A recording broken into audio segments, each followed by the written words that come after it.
Jadi yang pertama yaitu ada kontrak perkuliahan, artinya aturan yang harus kita sepakati atau jalankan setidaknya agar pertemuan perkuliahan di mata kuliah ini itu bisa berjalan dengan baik. Kemudian ada juga sistem yang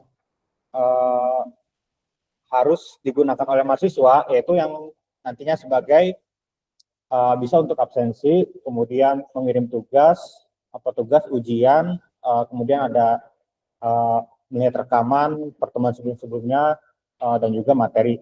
Artinya kita menggunakan base e-learning yang nantinya apa yang sudah kita jalankan, ya baik materi saat ini misalnya itu sudah saya upload, kemudian nanti ketika ada sesuatu tugas dan sebagainya kita bisa dengan mudah melihatnya di sistem. Oke, sebelumnya ada yang online juga nggak? Ada ya? Untuk yang online tadi linknya sudah saya share ke Bu Yuyun akademik, jadi nanti mungkin sambil menunggu yang lainnya gabung. Oke, di sini yang pertama di sini untuk e-learning bisa diakses.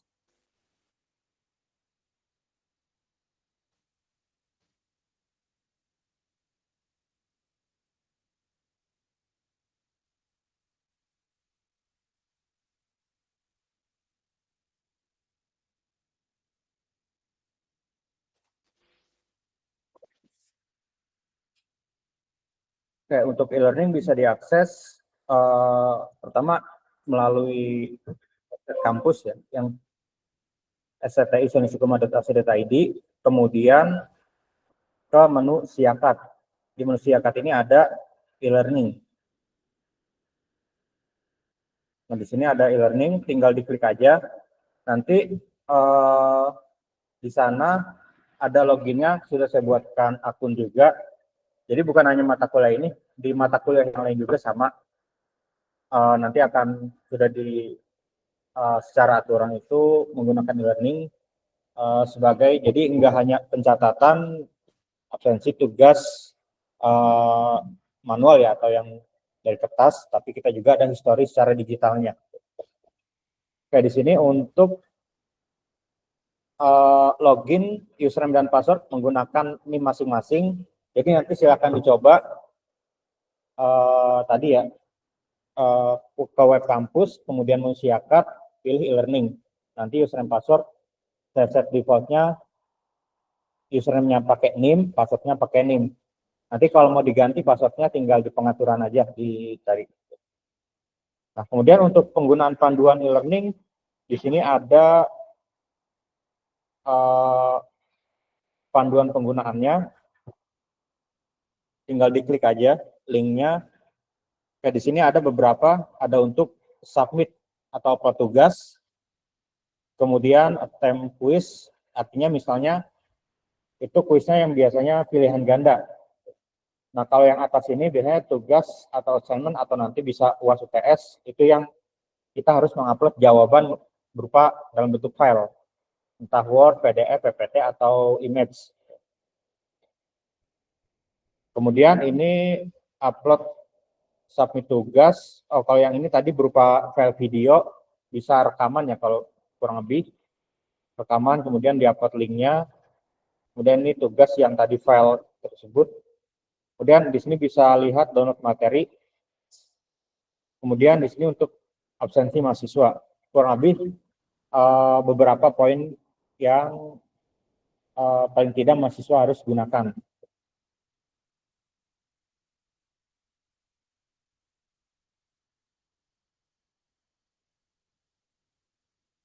Oke, kemudian di sini ada WhatsApp group untuk mata kuliah ini. Nanti ketika sudah login di e-learning di mata kuliah algoritma, silakan dibuka. Kemudian di bagian pengumuman ada WA group, nanti tinggal masuk aja. Bisa aja nanti saya ada info ya terkait hal lain, entah misalnya ada perkuliahan bisa diundur gitu kan, atau ganti jadwal. Tapi untuk ganti jadwal biasanya satu semester kalau saya itu jarang, mungkin paling banyak 2, paling banyak 3 kali. Bisa aja ada info ya terkait sertifikasi dan sebagainya. Artinya info-info yang masih keterkaitan dengan mata kuliah.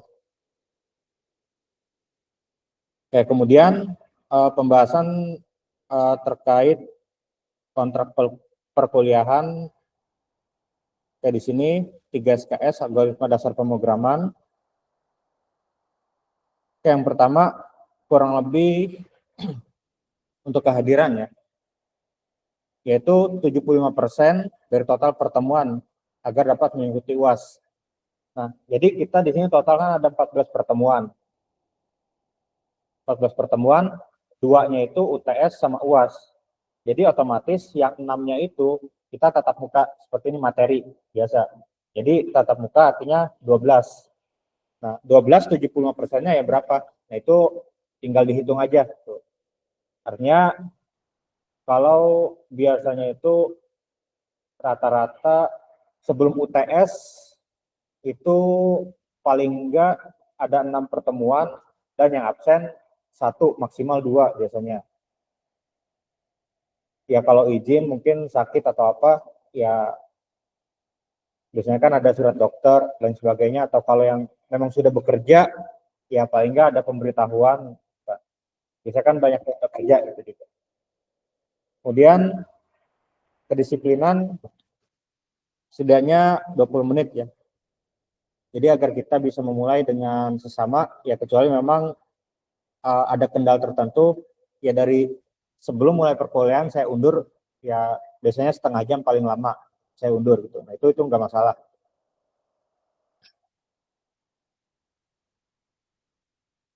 Kemudian etika akademik. Jadi untuk setiap tugas maupun ujian ya di sini tidak diperkenankan adanya plagiarisme.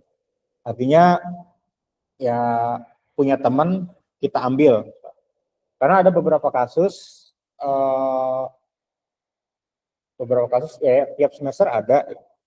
Jadi misalnya si A udah ngupload, nah, si B juga ngupload, tapi isinya sama. Karena kadang ada soal yang saya buat itu harus dihitung atau dikerjakan sesuai NIM-nya. Otomatis kalau sesuai NIM, jawaban pasti beda. Kalau NIM beda 1 digit, misalnya 11250020 dengan 0021. Nah, antara 0,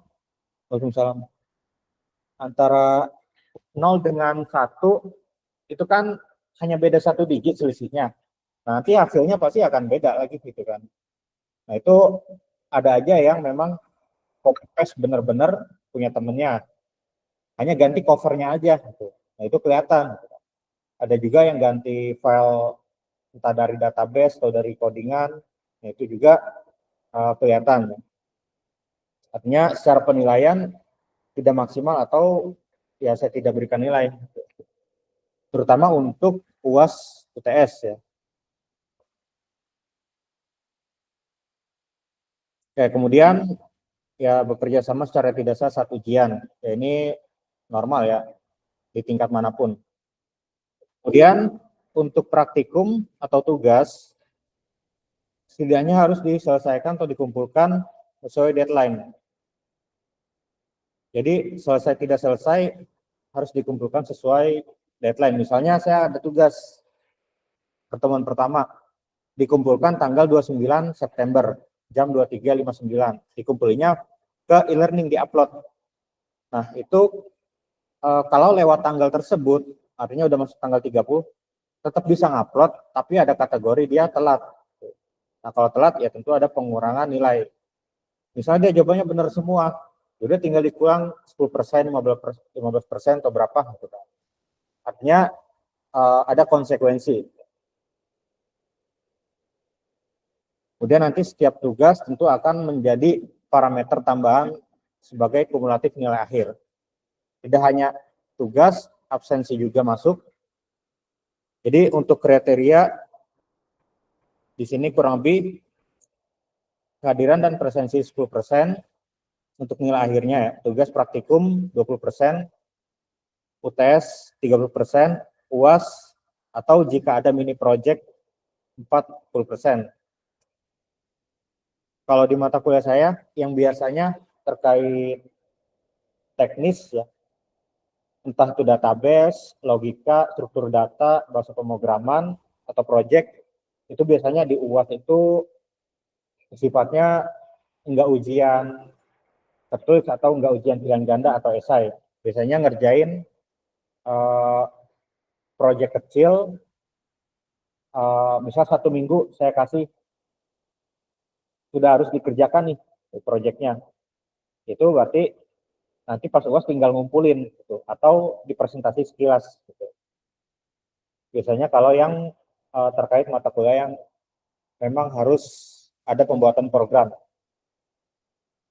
Oke, sampai sini untuk terkait kontrak perkuliahan, ada pertanyaan? Kurang lebih sama ya dengan mata kuliah yang lain, hampir sama. Ada pertanyaan di sini? Enggak ada, Pak. Oke, kalau gitu saya lanjut ya untuk ke materi. Oke, di sini di pertemuan pertama ada absensi dan juga materi ya. Di sini materi jika cukup di pertemuan ini, insya Allah selesai. Jika tidak, nanti akan lanjut pertemuan berikutnya. Oke, saya sambil absen ini ya.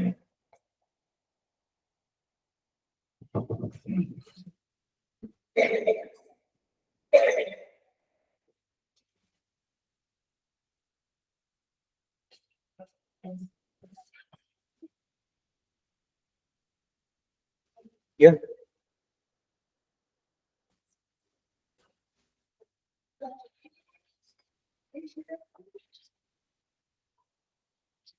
Oke, saya izin absen dulu ya.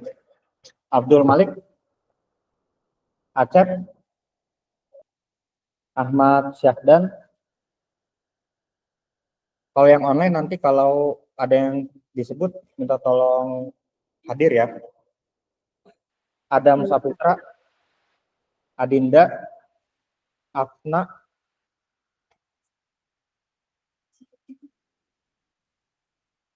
Agung Fatur Rahman, Ahmad Asep, Ahmad Pariji, Ahmad Fauji, Ahmad Sulaiman, Aldi Guna, Anggun Syafa, Aris Rizkiyandi, Arisman,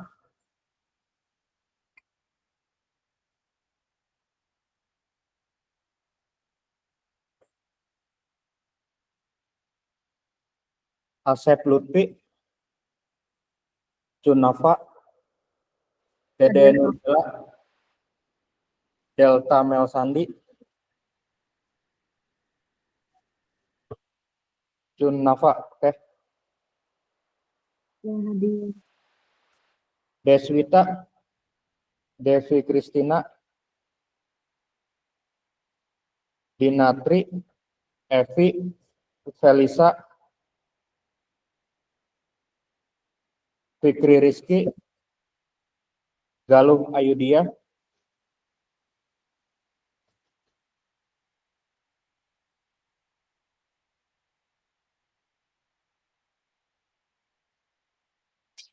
Gilang Gieri, Halimatus Syadiah, Indra Atsa, Ismail Maulana, hadir.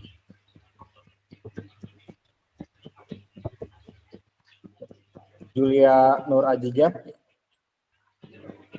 Kandi Pratama,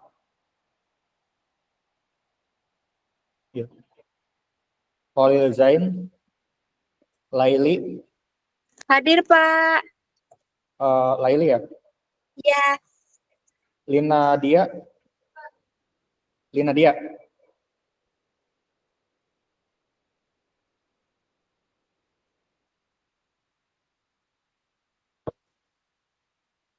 Mama Nur Himan, Moh Abila, Muhammad Fikri,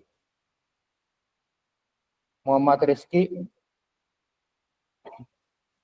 Muhammad Al-Fatih, Muhammad Fadli, Muhammad Lif Iqbal, Muhammad Riki. Tadi ada Muhammad Bagus.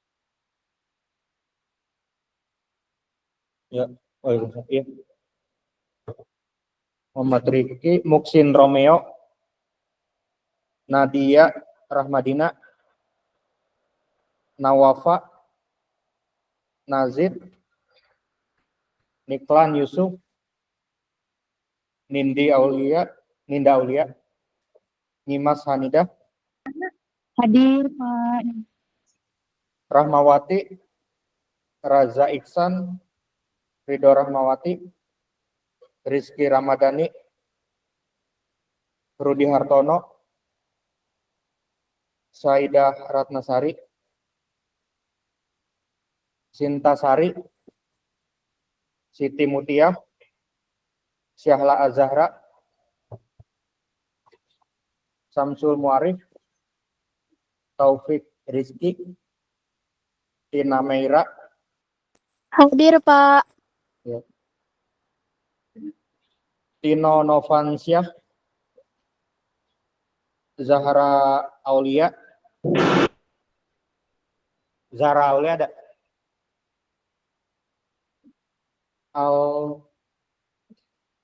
Al Facino ya. Salman Abdullah, Satrio Fatan. Ada yang belum dipanggil? Siapa?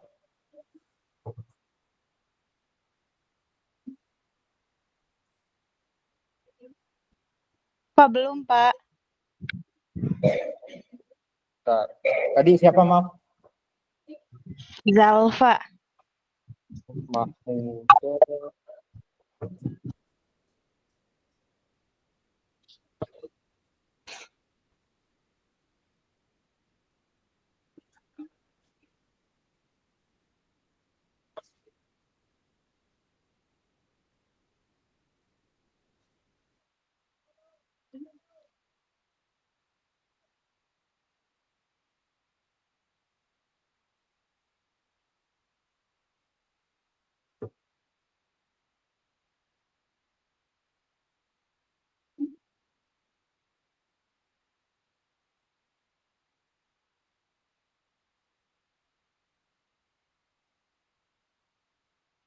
Nggak ada namanya. Bisa ke sini. Yang online Junnafa sudah, Ismail Maulana sudah, Laili Arlina sudah, Muhammad Bagus belum ya? Ima sudah, Safira Hasna belum ada, Bagus Muhammad, Safira, Tina. Ada, Pak. Maksudnya nama di absennya belum ada. Oh, ya. Zalfa, Safira sama Muhammad Bagus belum ada. Nanti saya tulis ya.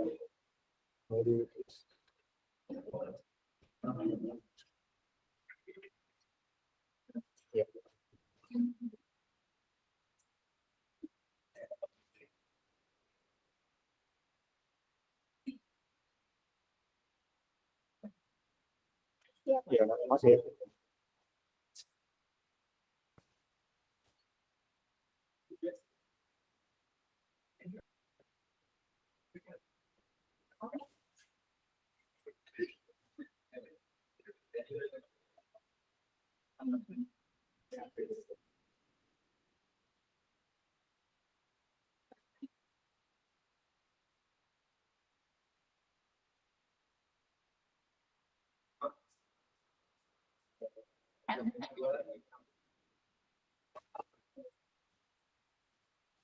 Oke, untuk absensi nanti saya pindahkan ke e-learning. Sementara karena ada beberapa nama yang baru ada ya. Nanti untuk pertemuan berikutnya atau di mata kuliah yang berikutnya setelah saya, mungkin hari berikutnya ya, hari Selasa, itu sudah bisa menggunakan learning. Oke, untuk materi di sini share screen-nya.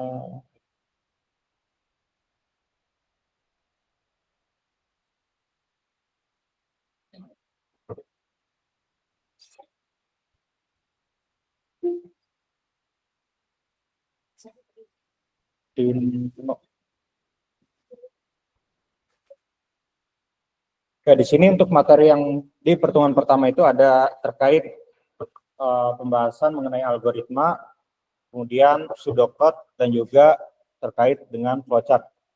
Jadi sebelum kita memulai lebih lanjut, ada baiknya kita mengenal lebih dulu.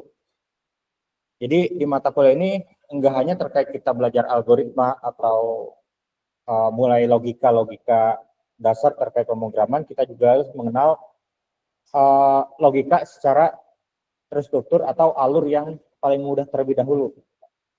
Jadi mulai nanti penjelasan terkait algoritma seperti apa, pseudocode seperti apa, dan flowchart itu seperti apa, dan fungsinya nanti untuk apa gitu kan. Oke, di sini yang pertama yaitu terkait dengan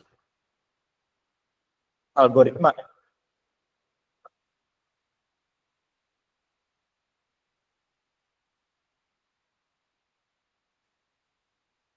Nah, di sini terkait algoritma. Di sini algoritma yaitu gabungan dari program dan juga bahasa. Jadi dia algoritma dan bahasa akan membentuk sebuah program.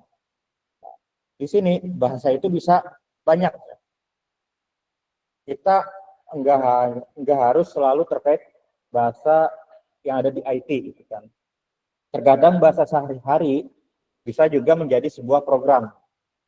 Misalnya sebuah perintah atau kita misal kerja atau mungkin ada yang belum bekerja, ada namanya aturan.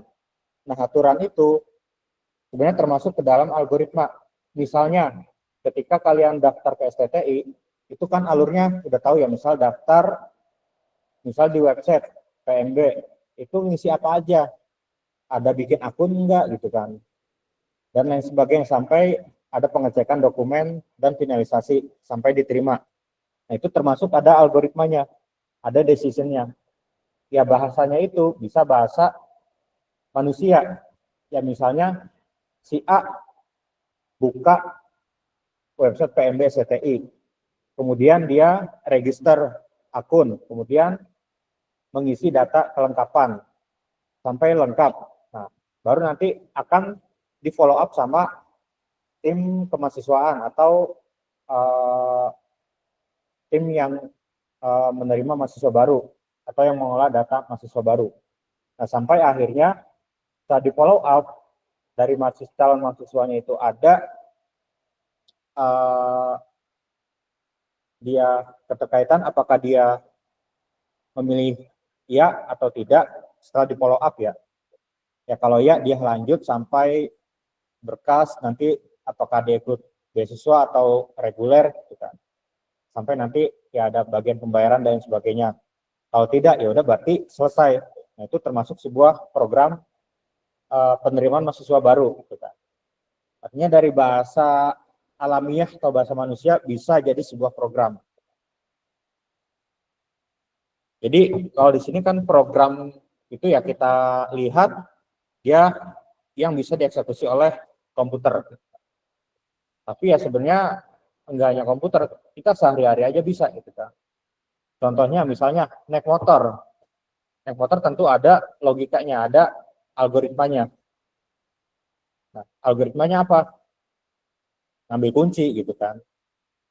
Ambil kunci, masukin kunci, kalau masih yang non keyless, kalau keyless kuncinya harus jaraknya yang dekat. Paling tidak kalau nggak salah 30 cm atau maksimal 1 meter gitu kan. Nah, kemudian dinyalakan mesinnya. Bensin ada enggak gitu kan. Ada kondisi lain. Bensin ada atau tidak.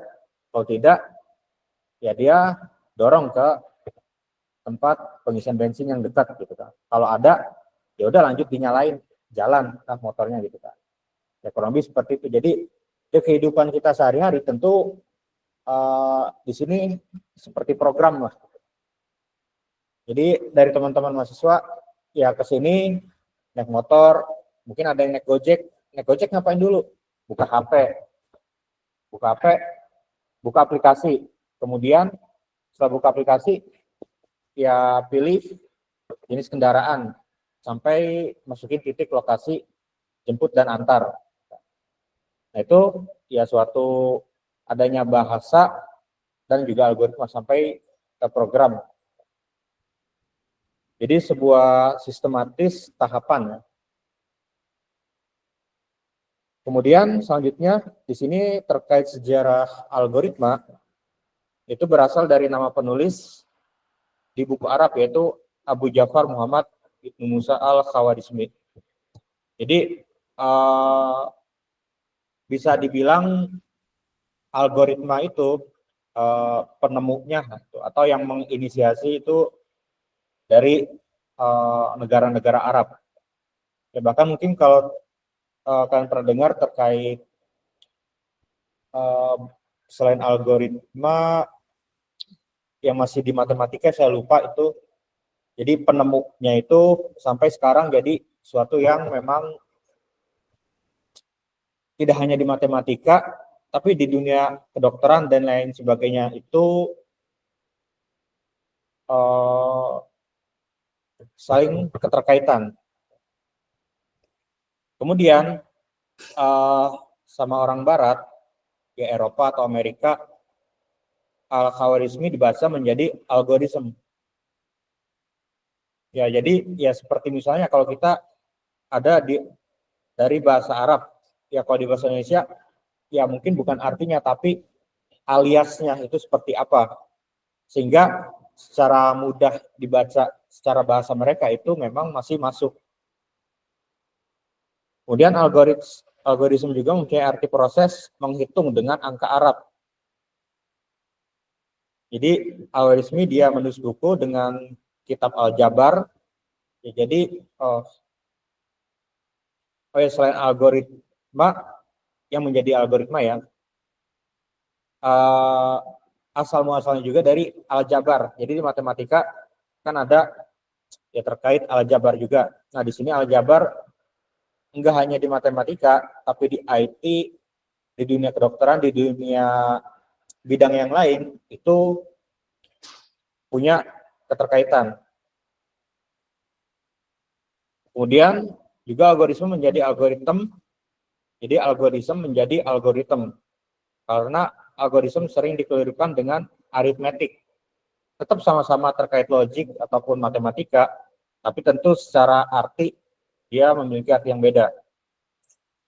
Jadi sampai berangsur-angsur sampai ya beberapa periode tertentu dipakai sebagai metode penghitungan komputasi secara umum.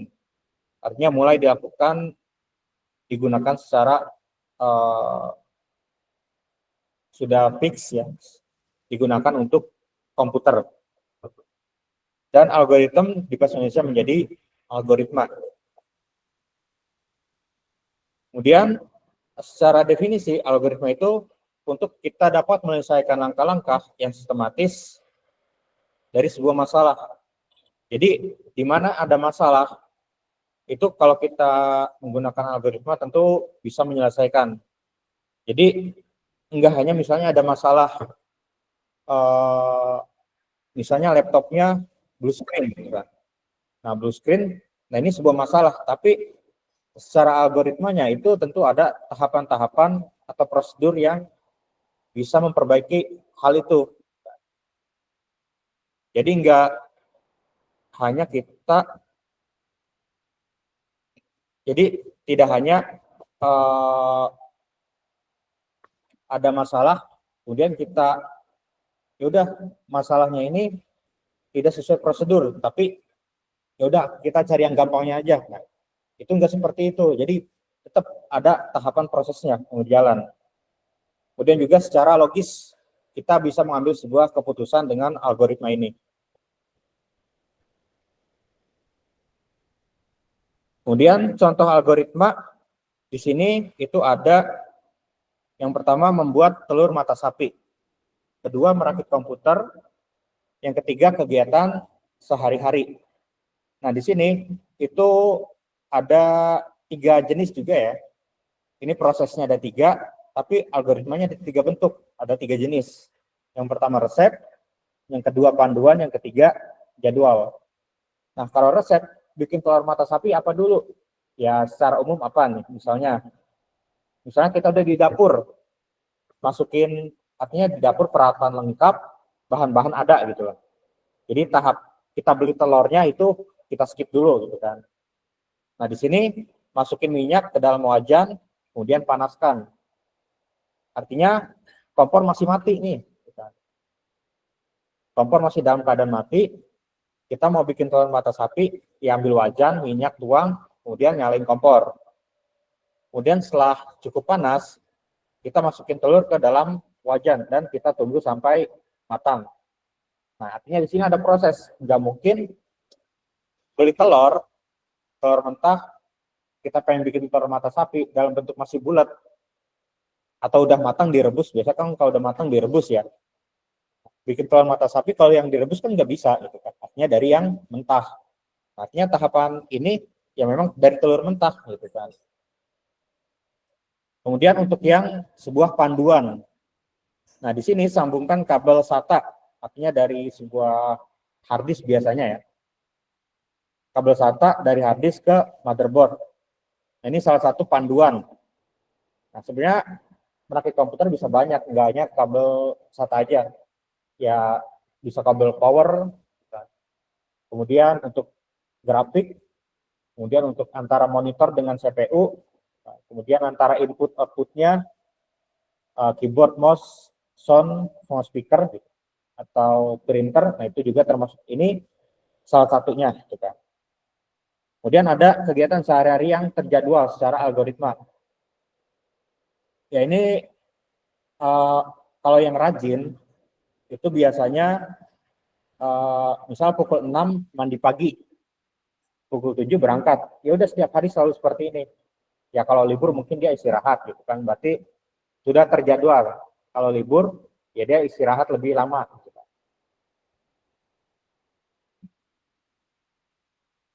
Kemudian ada case 1 atau kasus 1 terkait algoritma. Nah di sini ada 2 buah ember, ya kosong gitu kan. Ember A berisi air berwarna merah. Kemudian ember B berisi air berwarna biru. Kita anggap di sini ada air warna merah sama biru. Kemudian bagaimana algoritma untuk menukarkan air yang berwarna merah dari ember A ke ember B? Artinya dari 2 ember kan sama-sama ada isinya. Dan warna airnya juga beda. Nah, kita mau nuker nih. Caranya gimana? Untuk menyelesaikan masalah tersebut. Dan air berwarna biru dari ember B ke ember A, artinya memang saling tukar air yang ada warnanya. Dari ember A ke ember B, B ke A. Nah, kemudian penyelesaiannya seperti berikut secara algoritma. Di sini ada tahapannya. Yang pertama, tambahkan 1 ember lagi, yaitu jadi ada 3 ember C. Kenapa ada 3? Karena nggak mungkin kalau 2 ember kita tuang nih. Kita jadi 1, ya nggak mungkin kan warnanya nyampur lah pasti. Merah sama biru jadi apa kan gitu. Artinya sudah nggak valid lah gitu. Kemudian tuangkan air berwarna merah dari ember A ke ember C. Nah artinya ember C ini kan kosong dia. Dia sebagai wadah cadangan. Jadi air di A dituang ke C. Artinya yang A kosong nih. Nah, kemudian yang B dituang yang warna biru ke A. Artinya yang A udah sesuai nih. Yang tadinya merah jadi biru. Nah, yang B kosong. Kemudian yang tadinya warna merah di C airnya dituang ke ember B. Dipindahkan. Jadinya artinya yang tadinya A itu merah, B itu biru, sekarang jadi A itu biru, B merah. Dan C tetap jadi kosong. Artinya secara kondisi terpenuhi dan ekspektasinya sesuai dengan yang kita harapkan dari pertanyaan ini. Artinya di algoritma logika ini sebenarnya harus jalan berdampingan. Dari pertanyaan ini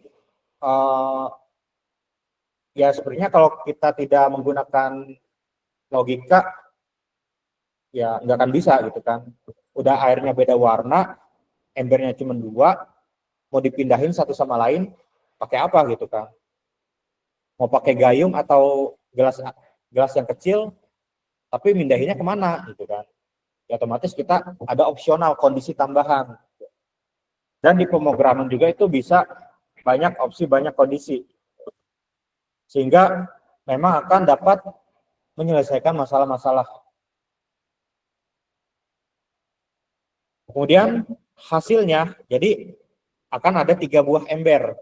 Tadi di sini terkait prosesnya, di sini hasilnya akan ada 3 ember. Tentu yang satu ada, yang 2 ada isinya, yang satu kosong. Yang kosong itu yang C.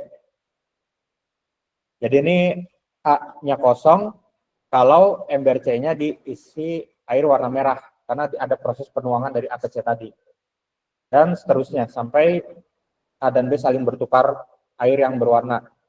Dan C tetap kosong di akhirnya. Kasus yang kedua, jadi bagaimana algoritma untuk menghitung luas segitiga. Nah, di sini itu ada 3 ketentuan. Yang pertama, kita harus dapat menghitung alas segitiga. Yang kedua, hitung tinggi segitiga. Dan yang ketiga, kalikan alas dan tinggi, dan juga dengan 0,5. Nah, ini ketentuan-ketentuannya. Artinya ada 3 parameter. Alas, tinggi, dan 0,5. Nah, di sini untuk sebenarnya menyelesaikan algoritma ini, kita tidak lepas dari matematika juga. Logika dan matematika. Jadi logika tadi, ya kalau embernya 2, gimana cara nuangnya nih? Gimana cara agar airnya saling tukar? Kita tambahin 1 item lagi gitu kan. Nah, kalau untuk yang seperti ini, nah kita tidak lepas dari yang namanya tentu matematika. Karena di komputer itu kan sebenarnya aslinya itu hanya bilangan biner, 0 dan 1. Jadi yang kita lihat seperti ini di layar, itu ada browser, kemudian ada file PDF, atau PPT dan sebagainya, itu sebenarnya dari kumpulan-kumpulan bilangan biner. Nah, kemudian terkait algoritma, ada pertanyaan sebelum kita diskusi terkait algoritma.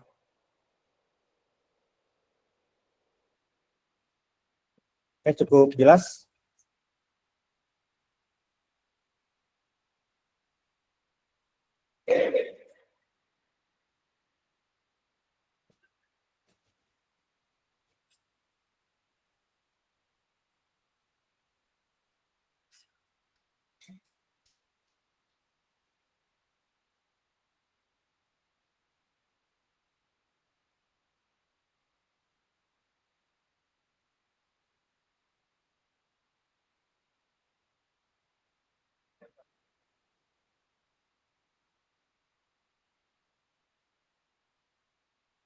Oke, di sini kita bisa diskusi ya terkait algoritma.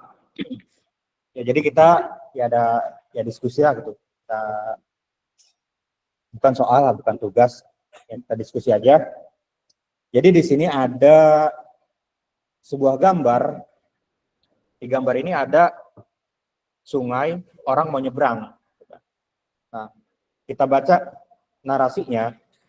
Petani membawa serigala, kambing, dan sayur yang nantinya dia akan menyeberang. Kemudian satu sampan atau rakit hanya dapat untuk mengangkut 1 petani dan 1 bawaan. Artinya dia punya 3 bawaan nih, ada serigala, kambing, dan sayuran. Nah, tapi jika serigala ingin bersama kambing, jika serigala ingin bersama kambing, nanti serigala akan memakan kambingnya. Jika kambing hanya bersama sayuran, nanti kambing makan sayuran. Artinya si petani sama 3 barang bawaan sama hewannya harus bisa nyebrang semua nih, nggak ada yang dimakan. Nah, di sini nggak ada jawabannya. Gimana? Ada yang mau berpendapat?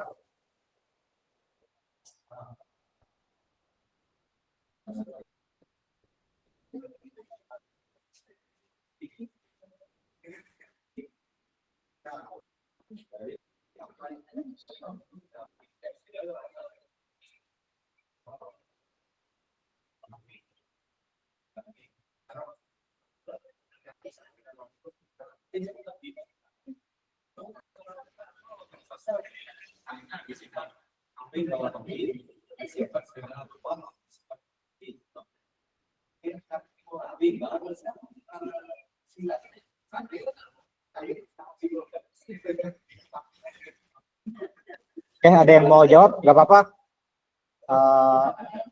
Ada yang mau jawab? Yuk, silakan. Ya.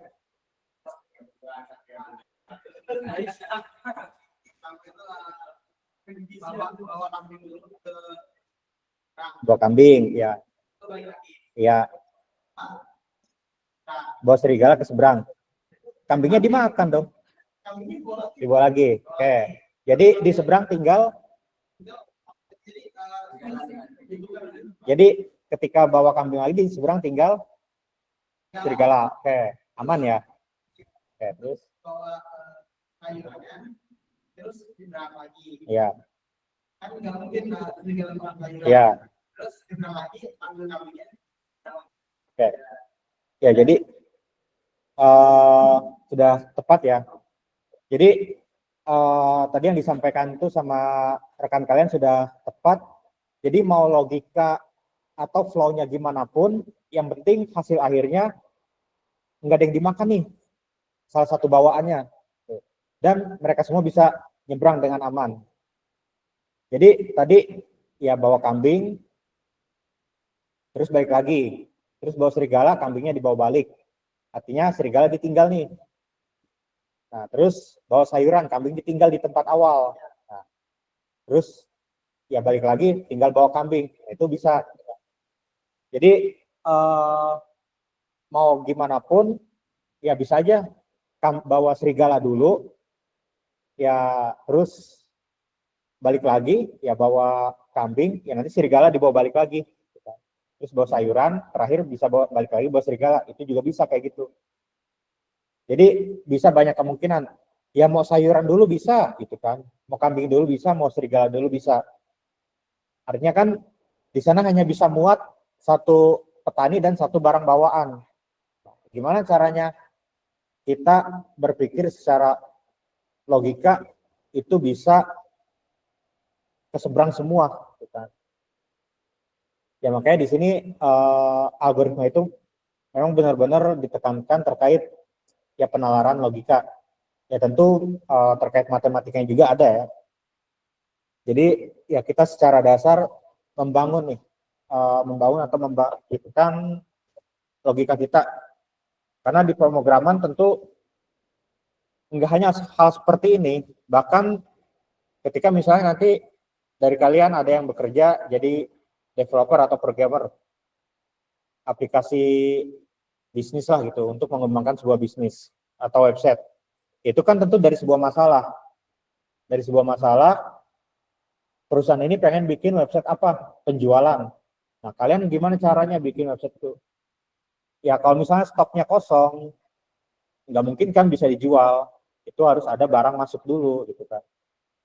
Nah, yang bikin mungkin paling pusing kalau jadi developer game. Itu kondisinya banyak. Ya, ini juga kan kondisinya sebenarnya dari game juga, gitu kan. Yang sederhana, tapi kalau yang lebih kompleks itu tentu lebih berat atau lebih banyak. Jadi benar-benar main logika.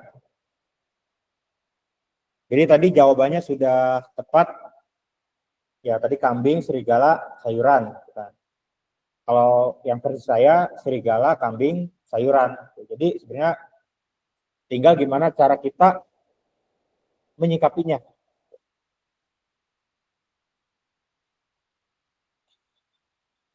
Oke, ada pertanyaan terkait algoritma sebelum kita lanjut ke pseudocode?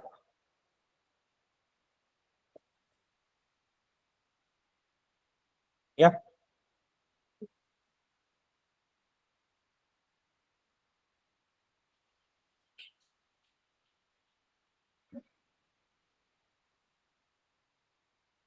Ya, kita lanjut ya. Di sini kurang lebih ada 41 halaman, baru 15 ya. Ya, semoga cukup. Oke, di sini terkait pseudocode, definisinya, sampai belakang teksnya kelihatan nggak? Kurang ya?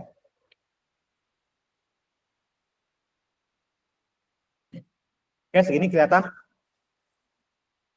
Oke. Tadi nggak interupsi ya. Oke, di sini terkait pseudocode, dia salah satu cara penulisan algoritma. Salah satunya gitu kan. Sebenarnya nanti kita selain pseudocode ada flowchart. Jadi salah satu cara penulisan algoritma atau membuat sesuatu yang benar-benar bisa dilihat alurnya. Gitu. Kemudian dengan bahasa dan struktur yang mirip, tentu dengan bahasa pemrograman. Nah, kalau pseudocode sebenarnya ya memang lebih mirip ke bahasa pemrograman. Ada tag-nya, kemudian ada nama variabelnya, gitu kan. Ada nilai-nilainya. Nah, kalau nanti yang terkait flowchart, dia lebih ke gambar-gambar alur.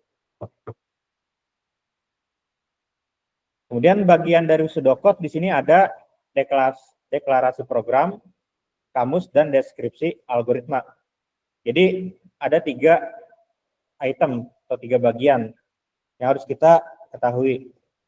Yang pertama terkait deklarasi program, di sini ditulis dia mempunyai struktur, pertama program, kemudian di sini nama program, artinya program, kemudian nama programnya apa. Nah, di sini cara penulisannya. Nanti setelah kita lihat bagian-bagian dari pseudocode, nanti ada studi kasusnya yang meliputi dari 3 bagian ini. Kemudian yang kedua ada kamus.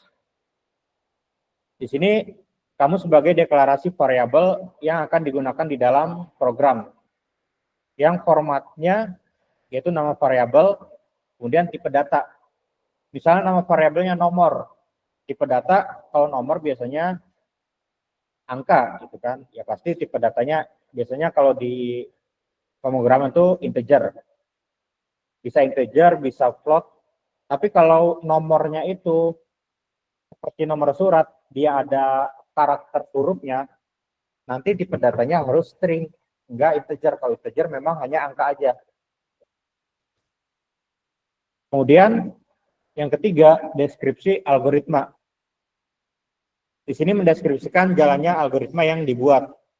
Contohnya format penulisan yang di-assign atau yang diberi nilai. Di sini ada bisa dibilang variabel nilai, itu di-assign nilainya itu 20. Artinya variabel nilai ini isinya 20. Kemudian untuk pengoperasian di sini operasinya bisa penjumlahan ya, misalnya contohnya untuk menghasilkan jumlah, di sini ada nilai A ditambah nilai B. Nilai A dan nilai B nanti jadinya menghasilkan menentukan nilai yang menjadi jumlah ini. Jadi memang ya mirip dengan apa yang ada di matematika ya. Matematika juga kan biasanya misalnya nilai dari A berapa gitu kan. Ya mungkin kan secara penulisan rumusnya kita tahu nilainya itu ya harus dari rumusnya gitu kan. Kalau di sini kan pertama variabelnya apa? Ya udah nanti tinggal nilainya ini kita tentukan nilai dari variabel ini berapa. Kalau kita tentukan statis, di sini kan dia statis nih 20. Artinya kalau kita ganti, ya programnya harus kita ganti. Kita buka scriptnya, kita ubah 20 bisa jadi 30. Nah, kalau dinamis, dia dari inputan. Ya, artinya inputan nilai berapa, misalnya 20, kemudian diedit jadi 25, diedit jadi 18, itu dinamis. Jadi tidak harus buka script program. Nah, kemudian format penulisannya kurang lebih untuk deskripsi algoritma. Di sini ada untuk pengkondisian, jika A-nya lebih dari 5, A-nya lebih dari 5 artinya akan menjalankan yang bawah. Di sini X nanti akan 6 dan Y akan diberi nilai 7. Artinya kalau lebih dari 5, ya bisa 6, 7, 8, 20, 100, artinya lebih dari 5 yang berapa aja gitu kan. Sampai jutaan juga kan lebih dari 5. Artinya dia akan memenuhi kondisi ini dan X akan diberi nilai 6 dan Y akan diberi nilai 7. Kalau kondisinya diisinya A-nya ini sama dengan 5, maka akan menjalankan yang bawahnya else-nya. Kenapa? Karena 5, ya misalnya A-nya 5 lebih besar dari 5. Ya ini false atau salah gitu kan. Kecuali di sini ada sama dengan, lebih besar dari sama dengan. Baru kalau A-nya 5 sama dengan 5 akan tetap menjalankan yang ini gitu. Karena dia kondisinya tidak sesuai atau false, salah, maka akan menjalankan yang else-nya. Jadi secara kondisi logika di sini ada penggunaan juga di operator kan. Bisa kurang dari sama dengan, lebih dari sama dengan, atau tidak sama dengan, atau juga sama dengan. Kalau sama dengan misalnya A-nya ini kalau di inputan dinamis, A-nya kita input 5, kemudian sama dengan 5. Maka yang ini akan jalan den-nya. Kalau A-nya 4, di sini kita pakai operator sama dengan, dan tetap di sini 5. Artinya di sini tidak terpenuhi kondisi if-nya. Maka akan jalan ke else. Jadi kurang lebih untuk percabangan seperti itu. Kemudian untuk perulangan atau looping ya. Di sini untuk di pseudocode ada 2 contoh penerapan, itu ada while dan do while. Nah, untuk yang while artinya jika lebih dari 5, maka di sini akan menjalankan perulangan, ya entah dia menampilkan data atau ngapain, artinya eksekusi ini akan jalan. Yang di bawah while-nya ini akan jalan. Kalau menggunakan do while juga sama, hanya beda metode perulangannya. Kalau di sini langsung while dan kondisinya di bawah while-nya, tapi kalau yang do while kondisi yang dijalankan dia di atas. Jadi sebenarnya sama aja, hanya beda penerapan di loopingnya antara while dan do while. Kemudian terkait format penulisan, di sini untuk input, misalnya inputnya A, variabel A misalnya. Kemudian outputnya itu output A atau hello. Nah, A ini bisa aja sebuah variabel yang kita input di form. Nah, misalnya kita input di form, kita isi hello. Ya udah, ketika di enter outputnya akan hello. Kalau outputnya kita isi angka, ya juga bisa. Jadi tergantung mau angka mau huruf, tergantung tipe datanya nanti. Kalau tipe datanya integer, ya kita isi huruf itu nggak akan bisa, error biasanya. Atau kita isi tanggal juga error, walaupun tanggal ada angka-angkanya. Nah, kemudian beberapa tipe data di pseudocode, di sini ada 4 berdasarkan jenis. Itu ada integer untuk bilangan bulat, ya dari 0 sampai 9. 0 sampai 9 ya, kemudian 10 ya bisa, artinya bilangan bulat lah gitu kan. Kalau minus dia hampir jarang gitu kan. Tapi sebenarnya di database kita bisa nyimpan angka minus juga gitu kan. Tapi tentu bilangan bulat. Ya positif, ya negatif biasanya juga sebenarnya bisa, tergantung kita kebutuhannya untuk apa. Kemudian untuk yang real di pseudocode sebagai bilangan desimal, artinya dia ada angka 1 di belakang koma atau 2 di belakang koma gitu, untuk desimal. Kemudian char terbatas pada 1 karakter. Artinya dia hanya bisa menyimpan F untuk false, T untuk true, atau Y untuk yes, N untuk no. Kemudian string kumpulan karakter di sini bisa ada simbol, bisa ada huruf-huruf, bisa ada angka. Kemudian ada juga untuk tadi berdasarkan jenis, tipe data, kemudian ada juga terkait dengan bentukan, dan juga terkait dengan tipe data yang terstruktur. Oke, di sini untuk contoh dari pseudocode, di sini ada untuk penghitung penjumlahan. Di sini ada program penjumlahan.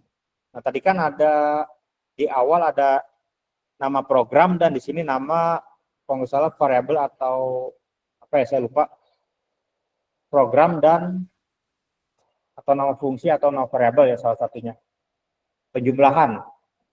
Jadi program ini digunakan untuk melakukan penjumlahan. Nah, di dalamnya yaitu tentu variabel-variabelnya. Ya tadi kita anggap sebagai metode lah, metode atau untuk menyimpan formulanya.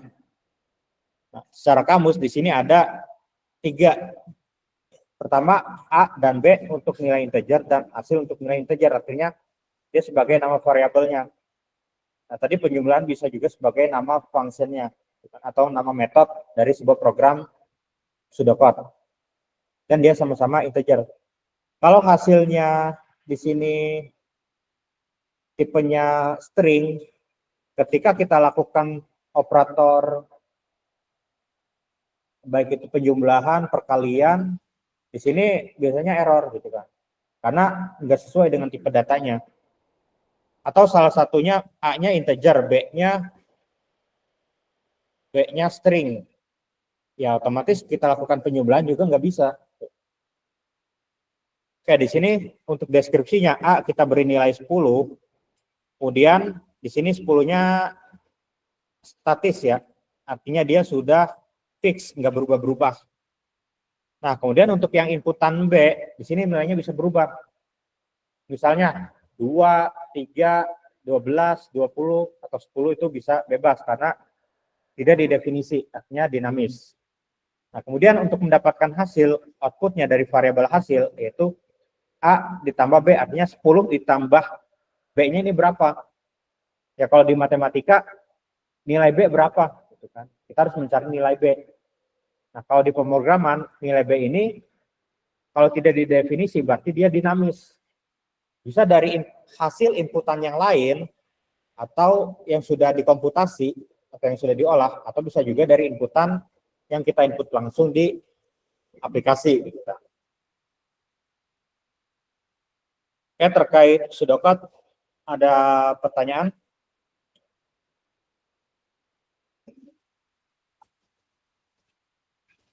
Oke, terakhir ya terkait flowchart ya. Oke, di sini terkait flowchart. Nah, di sini flowchart itu penggambaran secara grafik dari langkah-langkah dan urutan prosedur dari suatu program. Kemudian dapat menolong analis dan programmer untuk memecahkan masalah ke dalam segmen-segmen yang lebih kecil dan menolong dalam menganalisis alternatif lain dalam pengoperasian. Nah, di sini ada beberapa jenis simbol di flowchart. Beberapa jenis simbol di flowchart. Kayak yang pertama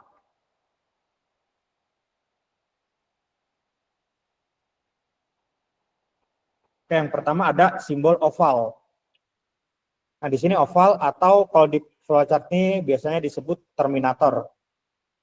Nah, di sini untuk digunakan sebagai simbol memulai dan mengakhiri. Biasanya start sama end atau mulai dan selesai. Nah, nanti contohnya ada ya. Di sini kita harus tahu dulu simbol-simbolnya seperti apa. Jadi, dalam sebuah logika, misal contoh tadi ingin masak telur mata sapi. Ya, memulainya sebelum kita naruh wajan ke atas kompor, tentu ada simbol start atau mulai dengan terminator. Kemudian kalau telurnya udah jadi, telur mata sapinya, yaitu simbol terminatornya ada lagi N, berarti prosesnya itu udah selesai. Kemudian ada simbol proses, yaitu segi empat atau persegi panjang. Biasanya bisa segi empat atau persegi panjang, tapi lebih dominan persegi panjang. Jadi di sini digunakan sebagai proses atau operasi yang terjadi dalam alur logika. Misalnya tadi proses ketika masak telur mata sapi, salah satunya menyalakan atau panaskan wajan atau menyalakan api yang ada di kompor setelah wajan dan minyak ditaruh. Gitu kan. Di sini prosesnya kita tulis menyalakan apinya. Gitu kan. Kemudian jajar genjang. Di sini bisa input dan output. Nah, inputnya kita naruh telurnya dan minyak sama wajan, minyak dan telur itu inputnya.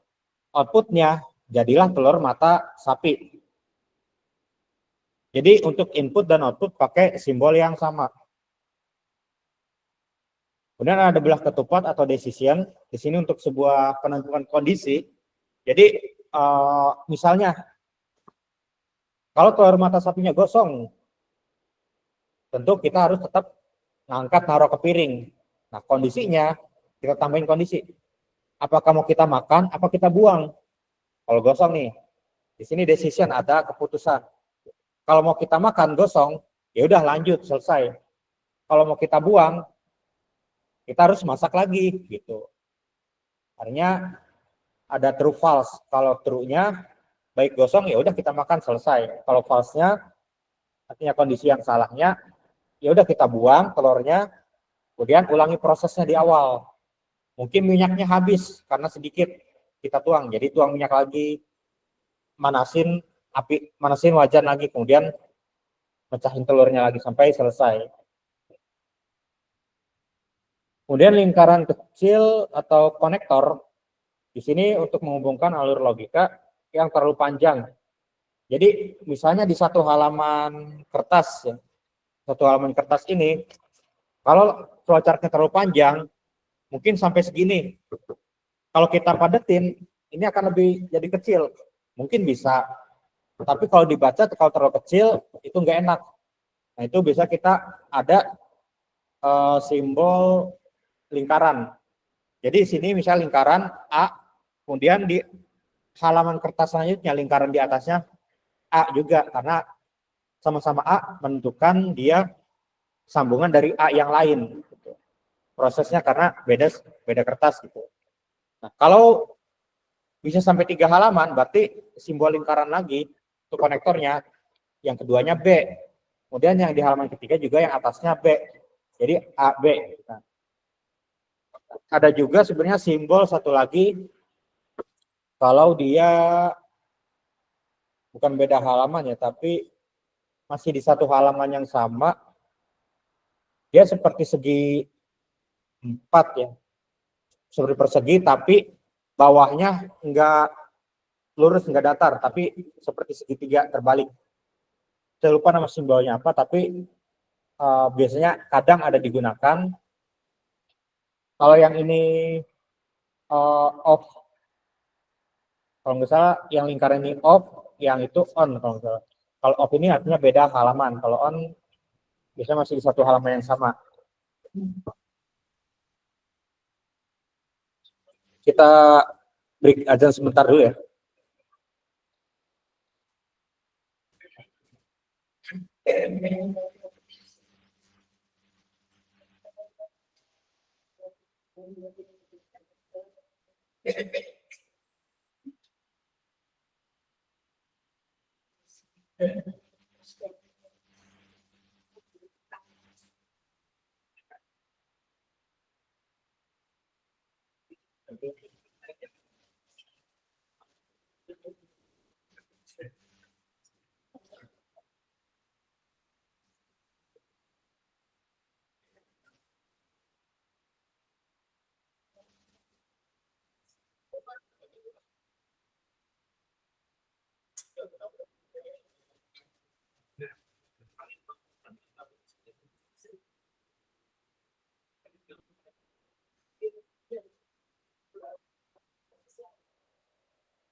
Oke, kita lanjut ya.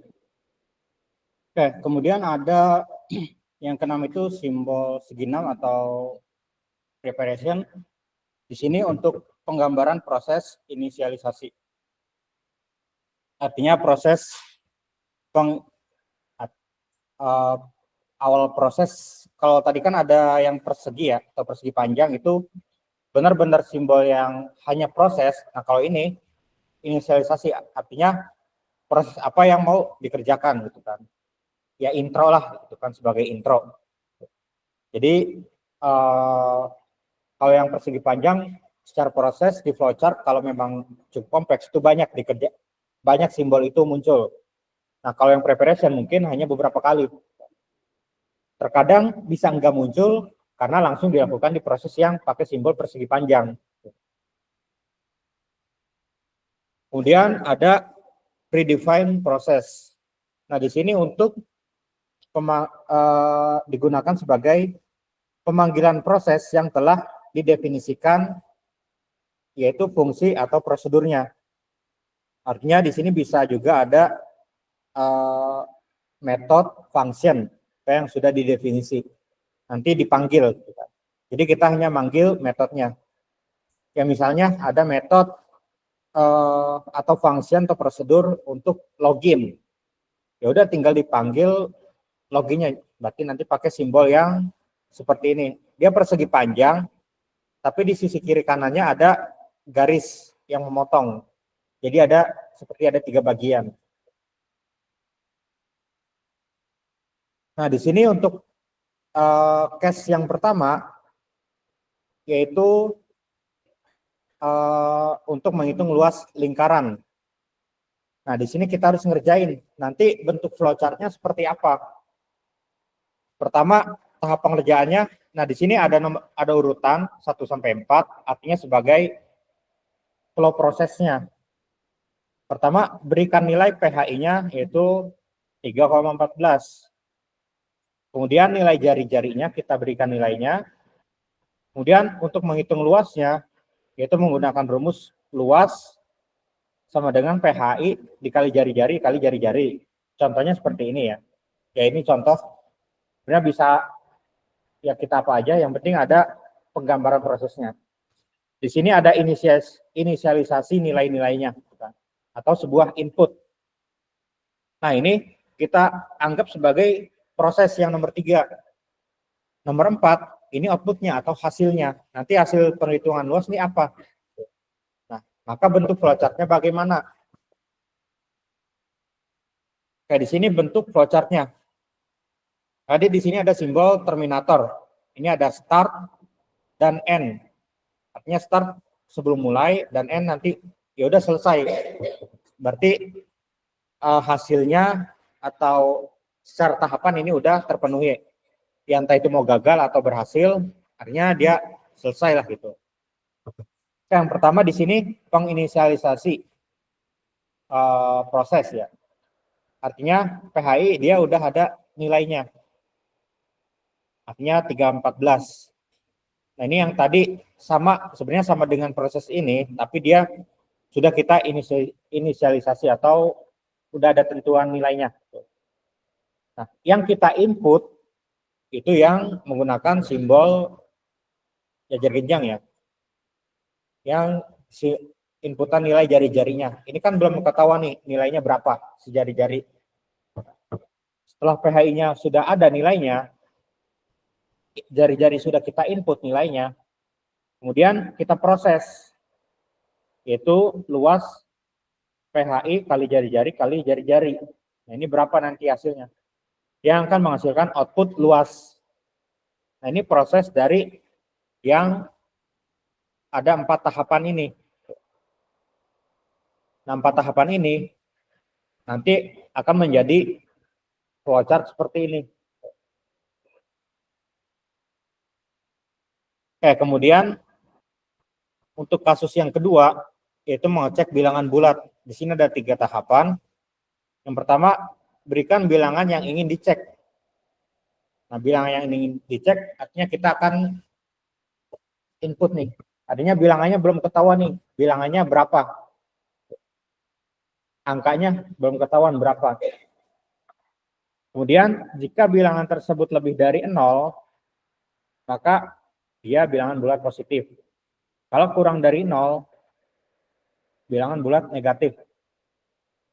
Di sini ada simbol decision enggak? Akan ada simbol decision enggak? Nah, di sini nanti akan ada simbol decision yang simbolnya seperti belah ketupat ya. Atau seperti diamond. Nah, itu kenapa akan ada decision? Karena biasanya kalau di pemrograman atau algoritma, biasanya kalau ada kata jika. Nah, ini biasanya akan ada kondisi, pengecekan kondisi. Nah, di sini akan ada 2 kondisi, positif atau negatif dari suatu bilangan. Kalau lebih dari 3, ya tentu nanti akan ada 3 percabangan. Nanti hasilnya apa? Flowchart-nya. Nah, di sini seperti ini untuk flowchart pengecekan bilangan bulat. Yang pertama, di sini simbol inputnya. Kita harus input bilangannya. Ya, bilangannya berapa? Misalnya 5. Nah, misal bilangannya 5, di sini bilangannya yaitu 5. 5 lebih besar dari 0 enggak? Kalau lebih besar dia Y atau yes atau true. Di sini saya nulisnya T ini tidak, Y ini yes. Atau bisa juga lengkap ya tidak dan ya. Di sini karena lebih besar dari 0, maka outputnya positif dan selesai. Kalau dia negatif, misalnya inputannya minus 3, artinya kan tentu tidak sesuai kan gitu. Maka negatif. Tapi tetap selesai. Jadi akan ada 2 output, negatif sama positif. Kemudian untuk studi kasus yang ketiga atau yang terakhir, di sini mencetak angka 1 sampai 10. Nah, di sini mencetak angka 1 sampai 10, tentu kita akan menggunakan looping. Kalau di pemrograman nanti akan ada looping ya, karena 1 sampai 10. Jadi nggak mungkin kita inputnya 1, 2, 3, 4, 5, 7, 8, 9, 10. Jadi agar dia secara otomatis. Nilai counternya di sini untuk solusinya yang pertama, nilai counternya itu 1. Kemudian yang kedua, selama nilai counternya kurang dari 11, lakukan perintah berikut. Artinya kalau kurang dari 11, maka maksimal 10 gitu kan. Kecuali kurang dari sama dengan 11, maka akan nyampe angka 11 gitu. Kalau tidak ada sama dengannya, dia hanya nyampe mentok 10.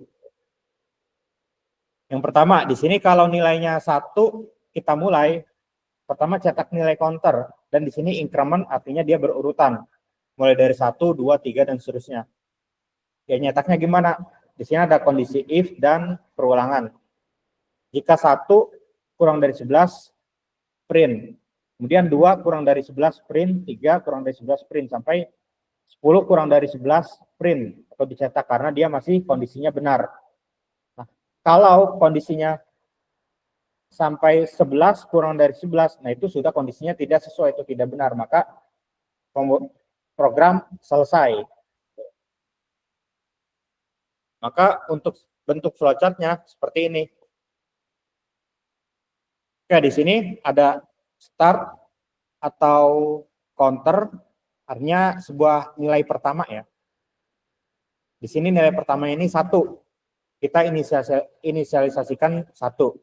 Karena di soalnya di sini ingin mencetak atau print angka 1 sampai 10. Maka yang pertama nilainya 1. Nah, kemudian tadi ada ngecek kondisi. Counter ini yaitu 1. 1 kurang dari 11. Maka Y akan yes. Dia benar. Output dicetak. Dan dijalankan lagi. Counter plus 1. 1 tambah 1. Jadinya masuk lagi ke kondisi ini 2. 2 dicetak. 2 kurang dari 11. Masih masuk ya, yes.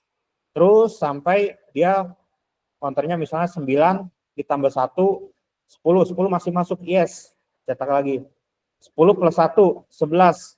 Nah, di sini kalau udah 11, kurang dari 11, maka hasilnya tidak sesuai. Atau kondisinya tidak terpenuhi, maka dia akan selesai langsung.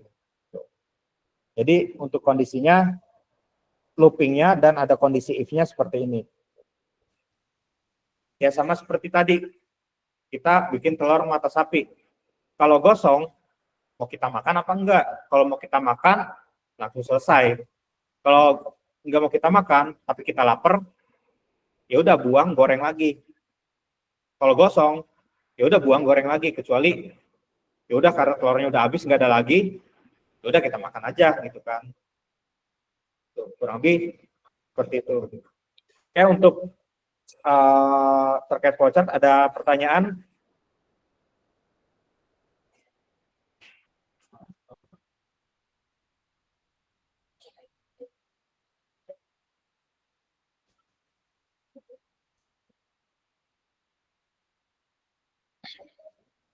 Oke, ada pertanyaan tidak? Oke, kalau tidak ada pertanyaan, ada satu halaman ya. Jadi di sini ada tugas ya atau assignment masih terkait. Jadi mumpung masih fresh nih terkait flowchart.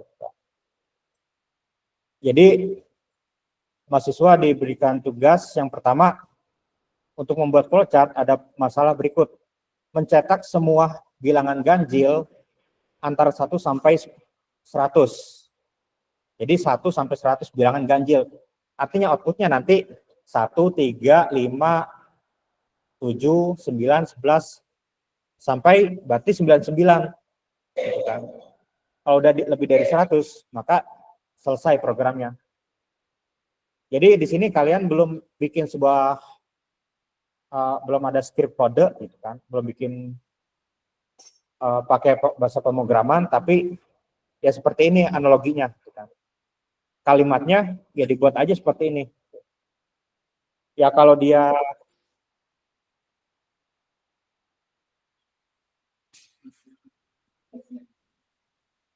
kalau dia nanti ada kondisi misalnya dia udah nilainya 99, ya masih terpenuhi gitu kan, maka dicetak gitu kan.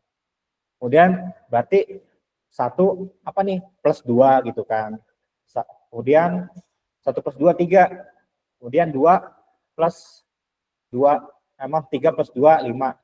Mudahnya kan seperti itu. Ya nanti tinggal di flowchart-nya seperti apa. Kurang lebih sama dengan kasus yang ketiga. Kemudian untuk yang kedua, mengenali atau mencetak bahwa suatu input bilangan itu adalah kelipatan 7. Jika kelipatan 7, tampilkan nilai bilangan tersebut. Ya kalau kita gampangnya kan 7 tambah 7 tambah 7 gitu kan. Nanti flowchart-nya gimana gitu. Ya udah sampai seterusnya kalian batasi. Misalnya berarti ini kan ada 4 soal nih. 4 soal. Nanti tahapannya misal nomor 2 untuk kelipatan 7 dibatasi sampai dengan 140 gitu kan. Artinya kita nggak harus bikin sampai 140 simbol flowchart. Tapi bagaimana kita membuatnya menjadi sebuah flow yang mudah dimengerti gitu. Kalau ini kan tadi 1 sampai 10, kita di sini kan nggak bikin sampai 10 nih. Ini kecuali start sama end ya. Di sini kan ada 4, tapi simbolnya beda, tapi nah, salah satu kuncinya di sini counter plus berapa. Kemudian ada kondisinya. Kemudian di sini kita harus bikin flowchart menghitung volume tabung, yaitu input jari-jari dan alas tinggi tabung, dan menampilkan hasilnya. Proses diulang sebanyak 10 kali. Nah ini seperti yang kalau misalnya kedua atau pertama tadi. Tapi ada looping lagi. Kalau tadi kan nggak ada perulangan. Nah kalau ini ditambah perulangan. Kemudian yang terakhir, yaitu menghitung total nilai dari 10 bilangan genap pertama dan tampilkan hasilnya. 10 bilangan genap pertama apa? Kalau positif kan berarti apa? 0 genap atau ganjil? 0 genap atau ganjil? 0 genap ya. 0 genap. Berarti sampai 10-nya berapa? 0, 2, 4, 6, 8, 12, 14, 16, 18, 20. Kalau lebih dari itu, udah 10 kali, ya selesai si flowchart-nya gitu. Akan kondisi selesai. Jadi di sini ada 4 soal ya yang harus dibuat flowchart. Ya kurang lebih contohnya ada di sini. Di case 1, 2, 3, ya tinggal ada penambahan improvement. Ada penambahan improvement. Ya untuk tugas pembuatan flowchart atau 4 flowchart ada pertanyaan? Iya. Nah itu kita nggak harus ada inputan, misalnya yang benar-benar ini ya. Jadi mungkin ada lebih ke formula atau rumusnya. Jari-jari sama tabung rumusnya berapa untuk ngitungnya gitu kan. Biar dapatnya berapa. Kalau tadi kan di sini ada yang kasus yang pertama ya. Ini menghitung luas. Nah, luas ini rumusnya apa? Ya kurang lebih tiru yang seperti ini gitu. Tabung sama tadi jari-jari ya. Itu apa rumusnya? Untuk mendapatkan ya volume tabung, rumusnya apa gitu. Berarti ada inputan apa aja di volume tabung? Ya mungkin kan ada tinggi, luas gitu kan. Lebar gitu. Atau apa? Jadi ada inputan pastinya ya ada berarti misalnya volume tabung sama dengan LPT, luas panjang atau lebar panjang tinggi kalau nggak salah ya, lupa ya. Jadi kurang lebih seperti itu. Oke, ada pertanyaan terkait flowchart dan tugas? Oke, dikumpulkan tidak hari ini ya.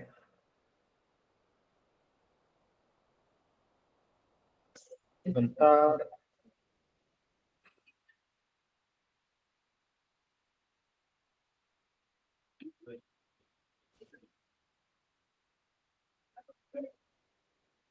Oke, di sini saya aktifkan dulu. Nanti jangan lupa masuk ke grup WhatsApp ya.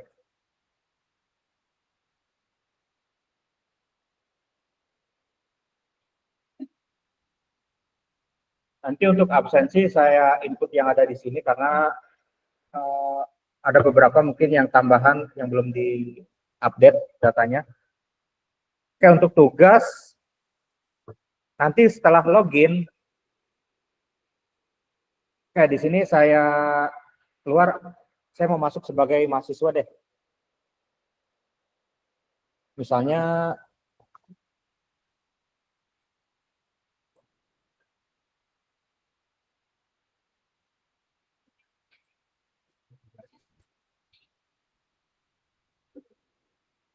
pakai Ahmad Sulaiman ya. Di sini kan ada NIM-nya 11250052 ya. Oke, di sini 11250052. Oke, di copy paste aja. Nanti yang belum bisa login ya mungkin nanti saya cek juga di sini berkala update-nya ya. Nanti saya minta data yang terbaru. Oke, di sini sudah masuk sebagai Ahmad Sulaiman ya. Di sini ada namanya ya. Nah, kalau mau ganti password, kalau nggak salah di profile,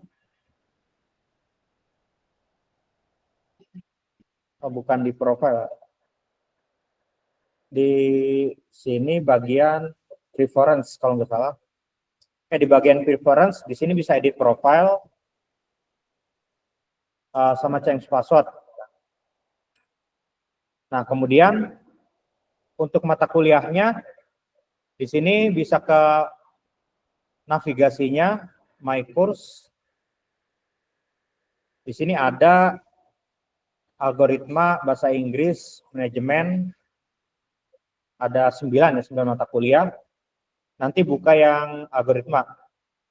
Nanti kalau besok ya kalau dosennya sudah infoin harus absen atau materi tugas di learning, nanti ya tinggal sesuai mata kuliahnya aja. Di sini saya sebagai Ahmad Sulaiman buka yang algoritma dan dasar pemrograman. Nah, di sini ada yang sudah saya input ya, yang sudah saya upload, ada kontrak perkuliahan, panduan penggunaan e-learning, sama grup WhatsApp mata kuliah tersebut. Untuk absensi di sini Ahmad Sulaiman. Nah, di sini kalau absensi, misal dibuka nih, kita lihat tanggal dan jamnya. Di sini tanggalnya mungkin agak gede ya. Tanggalnya 22, berarti hari ini. Jamnya, kita lihat jamnya nih, 10.30 sampai 12.45. Artinya di sini masih open. Kita masih bisa absen.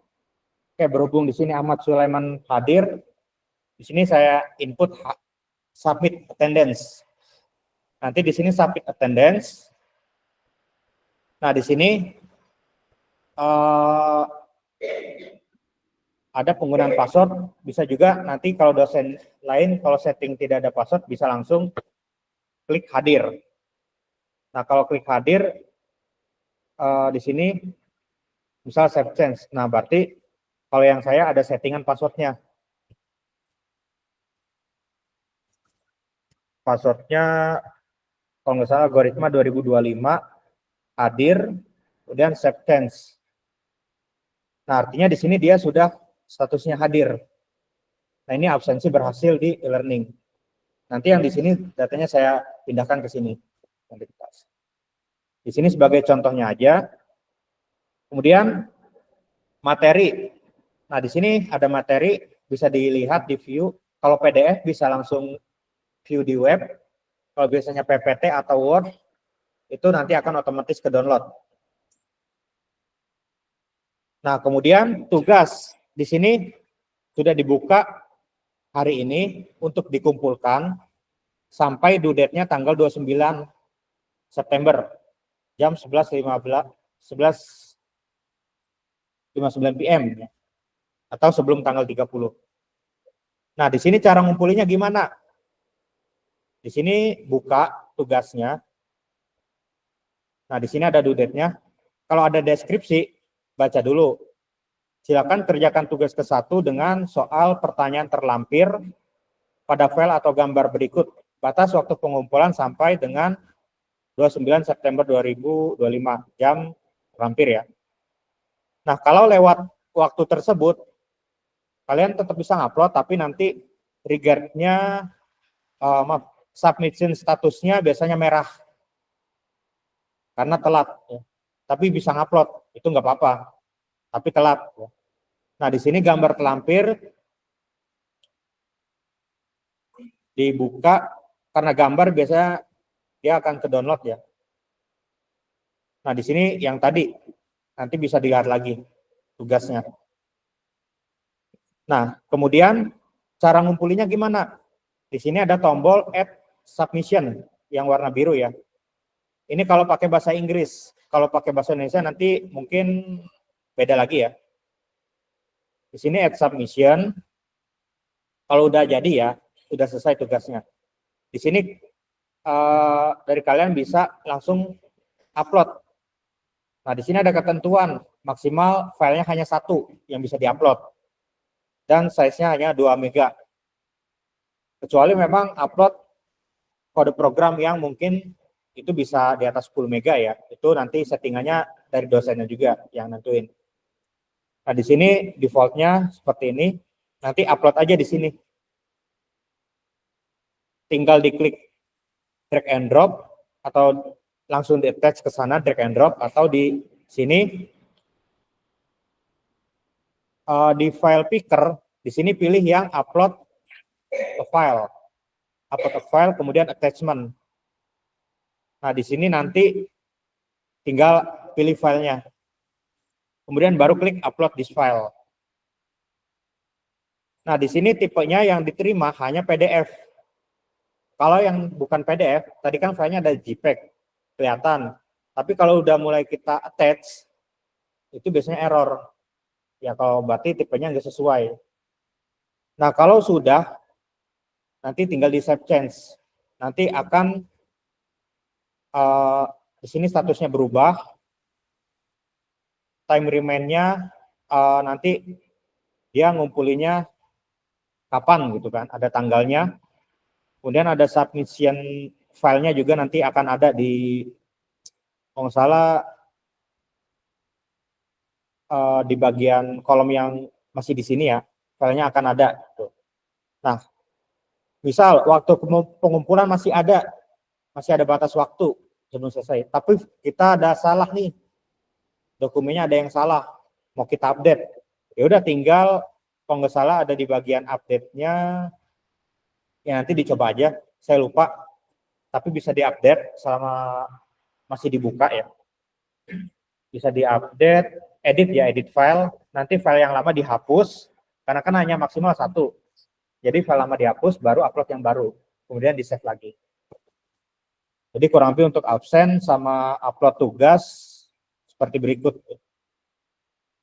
Oke, ada pertanyaan nanti sehingga silakan dicoba aja login pakai NIM masing-masing. Kalau yang belum, mungkin ada data yang belum update. Nanti ya maksimal besok lah udah terupdate. Materi juga bisa di-download ya di sini. Nanti rekaman perkuliahan hari ini, kalau rekamannya udah jadi, mungkin malam saya upload. Oke, ada pertanyaan?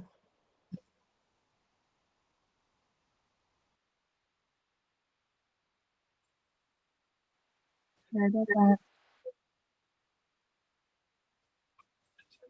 Ya, gimana?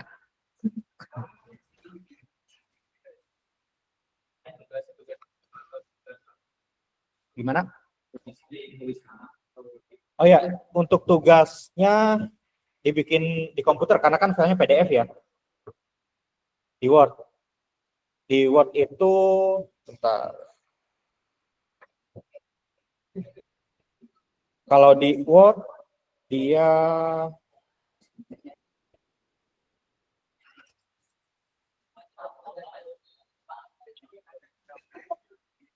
nanti save-nya PDF ya, uploadnya. Nah di Word kan di sini ada mungkin versi Word-nya beda-beda ya. Saya pakai yang 365. Di sini di save, saves ya atau saves. Nah di sini ada di bagian flowchart ya.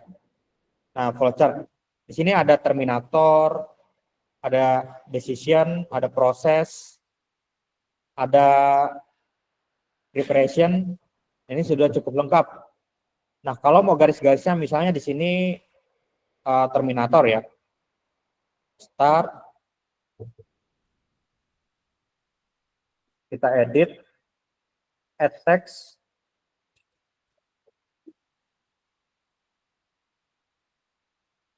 Start. Kemudian satu lagi misalnya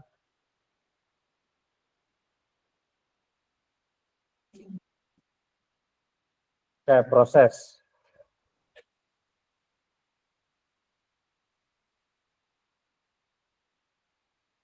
Add text. Hitung luas.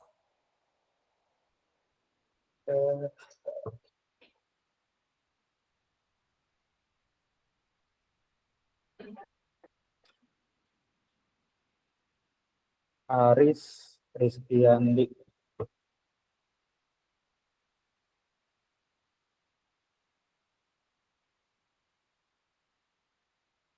Oke, kita lanjut. Nah, untuk garisnya masih di yang sama ya, shapes. Ya tinggal seperti ini. Kemudian kalau yang garisnya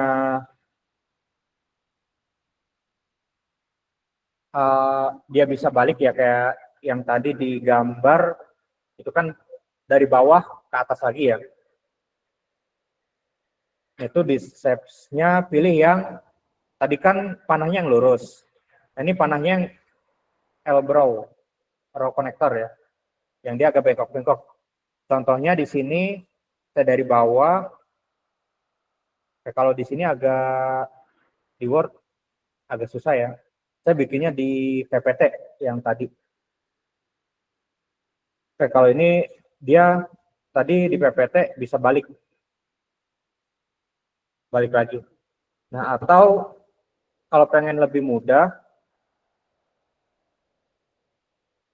bikinnya di Draw.io. Nanti tinggal di download. Di sini bikin diagram selain flowchart, nanti bisa IRD, DFD, YML. Kayak contoh di sini,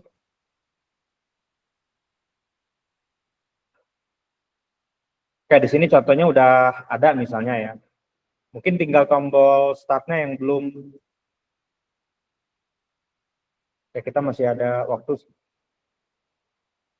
Tombol start atau terminator. Nah, di sini ada start.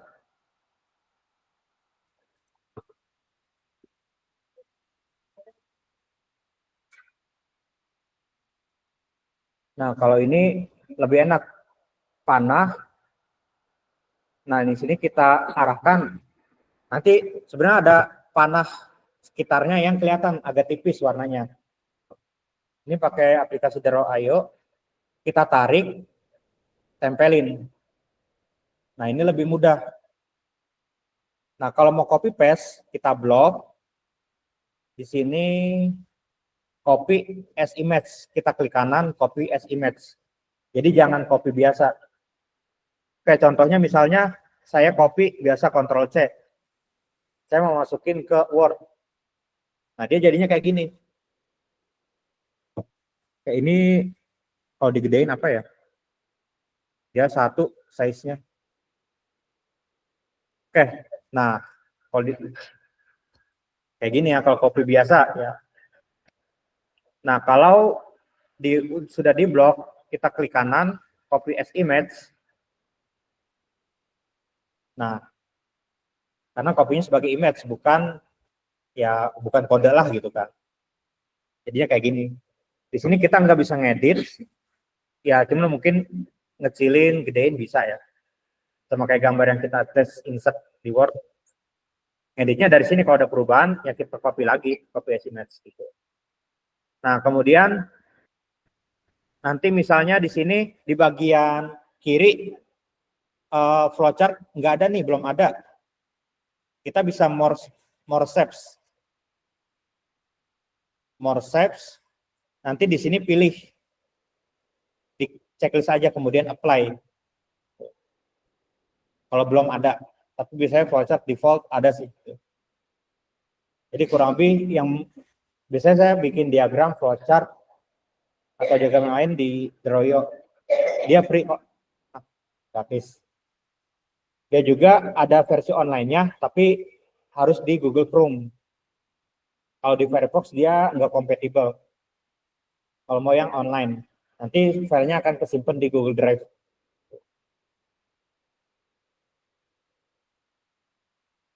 Oke, ada pertanyaan?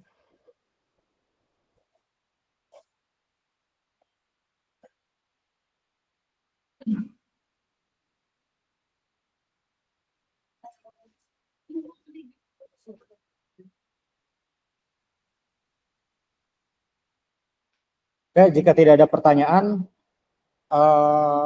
nanti silakan coba ya akses e-learning-nya. Kalau ada yang belum bisa, nanti ya mungkin dicoba besoknya lagi. Saya nunggu data update juga dari akademik, seperti NIM sama nama, kurang lebih NIM-nya yang paling penting. Oke, dari saya kurang lebih sekian dari pemaparan materi terkait algoritma, pseudocode, dan juga flowchart. Apabila ada kekurangan, kesalahan, atau hal lain dalam penyampaian materi, saya mohon maaf. Saya tutup perkuliahan pada sesi siang hari ini. Terima kasih semuanya yang sudah hadir. Wassalamualaikum warahmatullahi wabarakatuh. Selamat siang. Waalaikumsalam warahmatullahi wabarakatuh.